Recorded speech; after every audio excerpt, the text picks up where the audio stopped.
As we know, just because something is posted on Facebook or Instagram doesn't mean that it's true. And we've just run into this recently with this post that's been going around saying food for thought with 4 facts following it. Unfortunately, 2 of those 4 facts are false, making this fake astrology. It's only half true. Although Saturn was in Aquarius, as it is now during the Rodney King riots, and although Pluto was in Capricorn during the American Revolution, Neptune was not in Pisces when Rome fell, and therefore we do not have all 3 right now. Although Saturn was in Aquarius during the Rodney King riots, as it is now, and although Pluto was in Capricorn during the American Revolution, as it is now, this somehow misses the main focus of what's important about what is going on at this time. We know that Saturn returns to where it was every 29 and a half years, and we know that Rodney King was arrested on March 3rd, 1991. The apprehension was captured on videotape, and just a couple of weeks later, the 4 officers were charged with brutally beating Rodney King. And it is significant that Saturn just moved into Aquarius, and as we can see on this chart, for March 3rd, 1991, Saturn was in Aquarius, just moved into Aquarius at the beginning of the Rodney King set of circumstances. On August 29th, 1992, just over a year later, after 7 days of deliberations, the jurors acquitted the officers of almost all charges, and the mayor of Los Angeles, Tom Bradley, declared the verdict senseless. He said, "The jury's verdict will never blind the world to what we saw on the videotape." And of course, rioting ensued, and the most important thing from our consideration right here is the fact that Saturn was still in Aquarius during this period of time.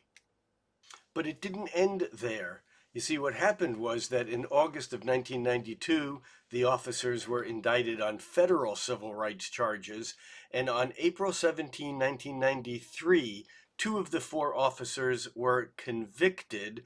Note here that Saturn is now at 28 degrees of Aquarius, so this incident basically spanned the entire movement of Saturn, moving through Aquarius from the very beginning to all the way the end of Aquarius.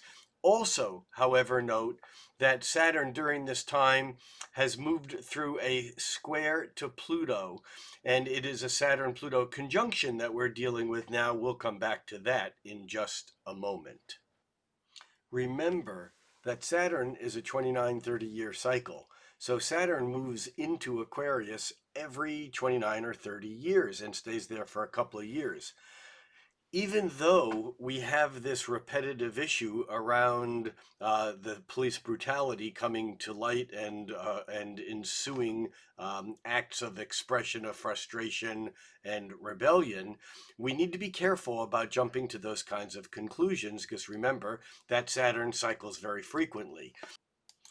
Saturn moved through Aquarius from 1962 to 1964, and during that period of time, we had the Cuban Missile Crisis that was in October of 1962, and the assassination of President John F. Kennedy, and that was on November 22nd of 1963, both with Saturn in Aquarius. The previous Saturn cycle in Aquarius was 1933 to 1935. In the United States, we were in the midst of the worst years of the Great Depression, but this was also the period of time when the Weimar Republic collapsed and Hitler was elected chancellor. There was a massive famine in the USSR. Over 5 million people died during that famine. It was not a nice or pretty time. However, when we go back to the Saturn and Aquarius prior to that, that was 1903 to 1905. And although it's still, when we go back in history, times are not easy, the fact is that on February 11th, 1903, there was a strike in Oxnard, California, that represented a historical moment in the American labor movement because it was the first time in American history that members of different racial heritages allied together to form a cohesive union. Also, a few months later, in November of 1903, Maggie Lena Walker became the first African American woman to charter a bank and serve as its president. Okay, so as we move on to Pluto, the fact that Pluto was in Capricorn during the American Revolution, now things get a bit more interesting because Pluto is a 243, 244 year cycle. And so the United States is actually coming into its Pluto return, just like we reach our Saturn return at the end of 29 and a half years. If we lived long enough, we would reach our Pluto return at the end of 244 years. And so Pluto was in Capricorn at the time leading up to and including the American Revolution, and for that matter, up to and leading to the French Revolution that happened after Pluto moved on into Aquarius. But the important thing to understand here is that Pluto in Capricorn was a significant piece. But it turns out that the connection between Saturn and Pluto is the thing that creates the real action. As I mentioned earlier, we are now experiencing a Saturn-Pluto conjunction with Jupiter in the mix. During the Declaration of Independence, certainly Pluto was in Capricorn. But over the next year, from 1776 through 1777, the colonists were engaged in full-blown war with England, and this war was fought on American soil. And during that period of time, Saturn was squaring Pluto beginning in the fall of 1776, and these were battles in and around New York City and up and down the East Coast. And in fact, by the time that Saturn-Pluto square was complete, and note here that Jupiter is also in the mix because Jupiter is opposing Pluto and squaring Saturn, as that Saturn-Pluto square began in November of 1776. But by the time that square began to wane, the Battle of Saratoga in the fall of 1776 was the turning point of the war. And from that point onward, it seemed like the Americans were going to actually win the war. It's when we take Pluto back one more cycle that things really get interesting. And it was in 1518, in January of 1518, when Pluto was lined up with Saturn in Capricorn. Remember, we now have Pluto lined up with Saturn in Capricorn.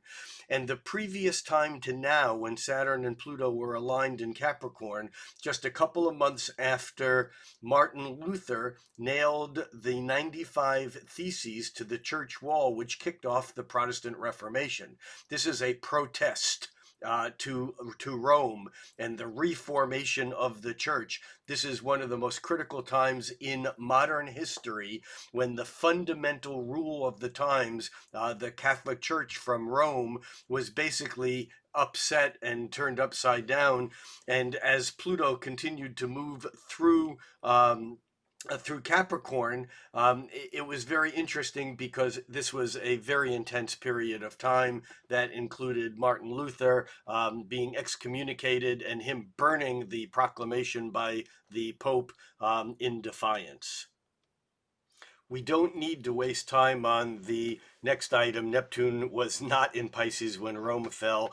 In fact, it was in Libra. This is another story. We don't need to dig into it now. We don't need to resort to fake astrology in order to see how fascinating these repeating rhythms are, especially now as we're working with this Saturn-Pluto conjunction again in Capricorn, like the beginning of the Protestant Reformation. And in fact, with Jupiter in the mix and this entire process not ending until the end of the year.